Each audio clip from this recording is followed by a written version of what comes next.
ঘুমকাণ্ডে sorry বলার পরেও তাসকিনকে খলনায়ক বানাতে উঠে পড়ে লেগেছে দেশের শীর্ষ এক পত্রিকা। কোনো রকমের প্রমাণ ছাড়াই এই পেসারকে নিয়ে কুরুচিপূর্ণ নিউজ করে, যা দেখে মামলা করার বার্তাও দিলেন তাসকিন। ওই পত্রিকার কাছে প্রমাণ চেয়েছে বিসিবিও। বোর্ড ডিরেক্টর খালেদ মাহমুদ সুজন বলছেন, ক্রিকেটের ভাবমূর্তি নষ্ট করতেই অমন মিথ্যাচার। সাইফুল রূপকের রিপোর্ট। আমার মনে হয় প্রমাণ দিয়ে বলা উচিত, কারণ আমরা ছেলেকে বিব্রত করার কোনো মানে হয় না। তো you must don't call, go to the room, তাকে উঠিয়ে মাঠে নিয়ে যাও ভাই। ক্রিকেট মাঠের হিরোকে খলনায়ক বানাতে চাচ্ছে কারা?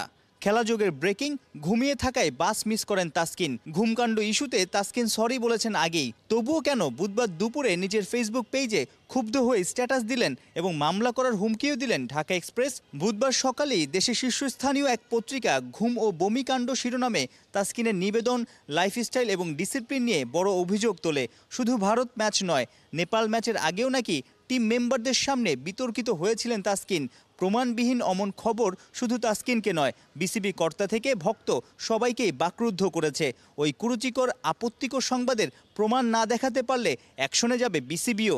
আমি মনে করি না এগুলা কতটুকু সত্যি বা রাইট নিউজ। আমি এরকম নিউজটা মানে যে বলেছেন আমার মনে হয় প্রমাণ দিয়ে বলা উচিত, কারণ আমরা ছেলেকে বিব্রত করার কোনো মানে হয় না। যার নিবেদন আছে অনেক ক্রিকেটের প্রতি, যে নিজেকে অন্যভাবে মেজে, যে দলের ভাইস ক্যাপ্টেন, যার রেসপন্সিবিলিটি অনেক আছে। একটা ছেলের আজকে দেরি হচ্ছে মাঠে বলে আপনি যা খুশি তাই বলে দিবেন, বা আমি জানি না বমি করেছে এরকমও ঘটনা উঠে, এরকম তো এটা তো বলে দেওয়ার। আপনি কি প্রমাণ দেখেছেন? আপনি জানেন কার কথা যদি আপনি বলেন, কে বলেছে, তাই সে কতটা ক্লিয়ার করাটা খুবই জরুরি। তাহলে যে বলেছে প্রমাণটা তাহলে দেওয়া উচিত, নাহলে আমার মনে হয় যে এগুলাম করলে বাংলাদেশের ক্ষতির দিকেই যাবে, ভালো কিছু হবে না। আপনি সবচেয়ে বেশি পছন্দ করেন, আপনি সবচেয়ে বেশি খাটেনও তাসকিন আহমেদকে নিয়ে মাঠে। আমরা দেখি সবসময় আপনার কোচিংয়েই সে বিপিএলে ক্যাপ্টেন্সিও করেছে, ঢাকা প্রিমিয়ার লিগে আবাহনীতে খেলেছে।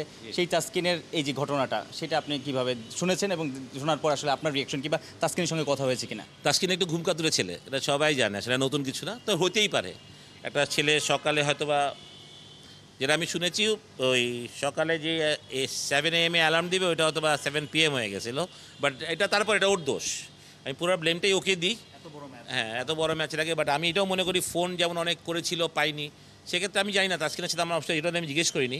বাট আমি যেটা মনে করি, যে তোর বাচ্চারা অনেক ছোটো, প্রায়ই ফোন করে, হয়তো ম্যাচের আগে ফোন সাইলেন্ট করে শুয়েছে যাতে ড্রেসটা না হয়, ডিস্টার্বটা না হয়, এটাই হয়তো বা কেউ হয়তো ফোনে পায়নি। বাট আমার মনে হয় যে আমাদেরকে আরেকটু সেন্সেবল হওয়া উচিত ছিল ম্যানেজমেন্টকে, যেহেতু তাসকিন হোটেলেই ছিল, সুতরাং একটু তাড়াতাড়ি গিয়ে যদি রুমের থেকে কেউ ডেকে উঠাতে পারতো, বা রুম খুলেও যদি উঠাতে পারতো, রুম খোলাটা এখন কোনো প্রবলেমই না। হোটেল ম্যানেজ কর্তৃপক্ষকে বললেই তারা রুম খুলে দিত, তাহলে তো জিনিসটা মাছ ইজিয়ার হতো, অথবা জিনিসটা এরভাবে হতো না। তাসকিনের সাথে কথা হয়েছে ভাই? কথা তো হয়েছে, শ্রীলঙ্কাতে আছে এখন মাশাআল্লাহ। বাট মানে আমি মনে করি যে হি ইজ ভেরি, টিমের কাছে হি সেড সরি। এবং আমার মনে হয় যে তাসকিন যেরকম ছেলে নিজেকে এখন যেভাবে তৈরি করে, ও হি ওয়াজ সো ডিসিপ্লিন, এবং মানে এখন নিজেকে অনেক, মানে আগেকার আজকে যদি 6 বছর আগে তাসকিন বলে, সেই তাসকিন এখন তাসকিন না, এখন অনেক ম্যাচুয়ার তাসকিন। তো he feels very bad for it, যে স্যার আমার একদিন ভুল হয়ে ঘুম ভাঙতে পারেন। বাট এটা হতেই পারে, আমি যেটা বললাম, এটা যে কোনো সাথে হতে পারে, আজকে তাসকিনের সাথে আরেকদিন হতে পারবে। বাট এটা আমাদের টিম ম্যানেজমেন্টের জন্য শিক্ষণীয় ব্যাপার থাকলো। আমি মনে করি যে নেক্সট টাইম যদি এরকম কেউ করে, তো you must don't call, go to the room, তাকে উঠিয়ে মাঠে নিয়ে যাও ভাই। সাইফুল রূপক, ৭১।